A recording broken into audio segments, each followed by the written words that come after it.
Hello everyone, this is your buddy Wicked Fox. Today we're going to do some competitive. Let's play together and see if we can get you to get better. And you'll notice mistakes that I make, and I'll notice it as I'm playing too. Um, if you have any pointers, that you would like to give to people playing, um, put them down below and help them out. This is just us playing together, trying to give you an understanding on what somebody else does when they're playing. Kind of gives you an idea where you can kind of see on how much damage you're doing per gun, per shot. What it's giving you, you can see it's 22 to the body with this type of weapon, which is a pulse. When somebody pulls out a shotgun, when they're trying to, how that guy escapes, using an ability. Maybe you would like to use that ability too, and maybe you have something better in your head than what that guy did. So it's just learning. You can see I came this way because something was on the radar and it was just gone. And there was no pings. Usually a ping will appear, like every 2 seconds or so. And nothing appeared. It was kind of weird. You can see why and when I pulled out my shotgun and was able to get the first shot off on that. Just being aware of what the person was going to do before they did it, because you kind of put yourself in that mindset as like if you were on the other side attacking yourself, what would you have done? I would have, tried to have been aggressive, and especially when he had a shotgun, he was trying to be aggressive and try to take me out with one shot because you have the shotgun equipped.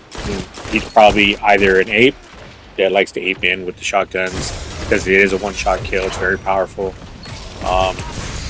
And you can see how you can lose from it and you can win from it. And if people are watching it, they can put their suggestions as what they would have done.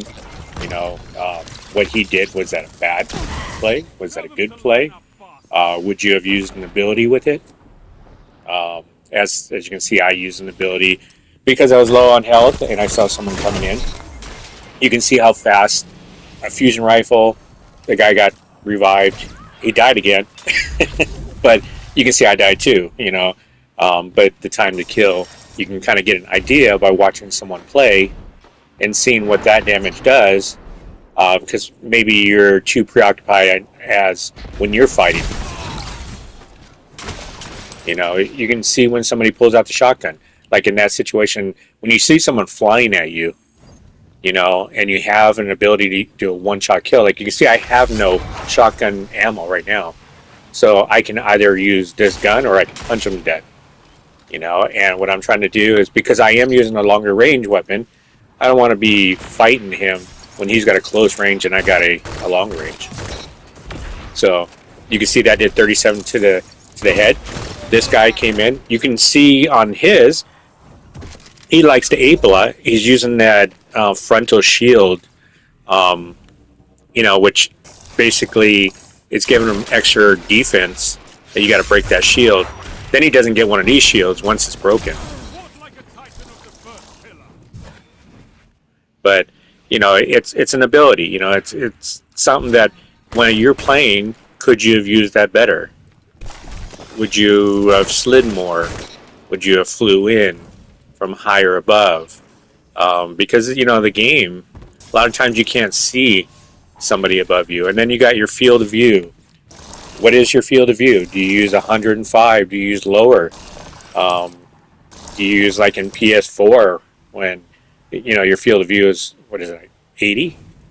Can't remember quite what it was, but it was low. You could probably see the bottom of someone's foot when they're jumping up. A lot of times you couldn't see. And when it came out with PlayStation 5, it's like the field of view goes all the way up to 105. It kind of spreads everything out. So, like, you have to take that accountability because, yes, it's nice that you can see more of the screen, but does it fit your game style? Because while you're playing, it's like taking a picture and stretching it. So things that look like they were a lot closer before because they were closer, but then you pulled like this, you stretched the screen out. Now you know, when you go to shotguns, you have to get used to your hand cannons, you know, especially your hand cannons and your shotgun range, because it's no longer, they seem at a different distance. You know, changing your speed in the game. Um, like for instance, your turn ability. If you're too slow, you can't whip around.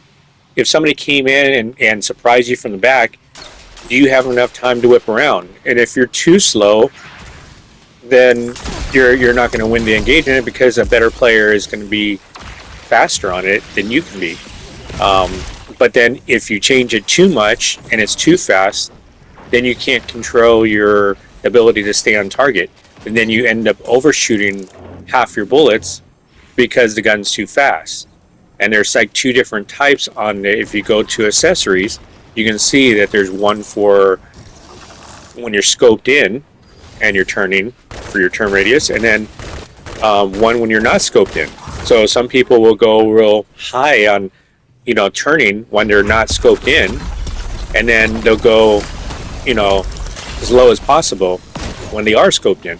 So that way they get that stickiness, and it's not, the gun's not, you know, all over the place. And then that's up to you, because nobody can really tell you what settings you can be on, because they don't know how fast your fingers are. You know, are you like a heavy thumb where you move too quickly, where you press too hard on the buttons? You know, the best way to do is do the Vandos and follow the Vandos going left to right, or if you have a buddy, make him sway left to right as fast as he can. And if you can keep up with him, that's perfect speed for you. But if you're overshooting him, like, you know, your gun's going way past him, or you're not keeping up with them because your gun's too slow, then you know you got to change something in the sense, you know, your sensitivity to go higher or lower depending on how fast you move, because you want to be able to be moving at the same rate the game is. You know, as fast as somebody can go that direction, that's as fast as you want to go. And then you want to be able to have it where, you know, your stickiness is still there, and, you know, things in the game that make it, you know, easier to be on your target. So if that makes sense, you know, you can see as this guy's running, I can kind of stick with him. But can you imagine if I was just overshooting him on everything? See, I'm sticking with him. It's 40 damage to the head, if you weren't, you know, paying attention. You can see if you use another pulse rifle, you know, maybe go in, use 5 different pulse rifles that you like, and then watch them on how much damage you're doing per shot. Were they all 40 damage? You know, like look at that one. That was a 34 damage when I was closer. 34 damage compared to 40 at a longer range. You know, you notice that when I'm in a closer range, and if somebody was using the hand cannons, they get mad because you're a pulse rifle. You're further away. You do more damage from further away, and they're closer range. So of course you're going to clash together. So these are little things that you want to think about while you're playing. That was a good shot right there.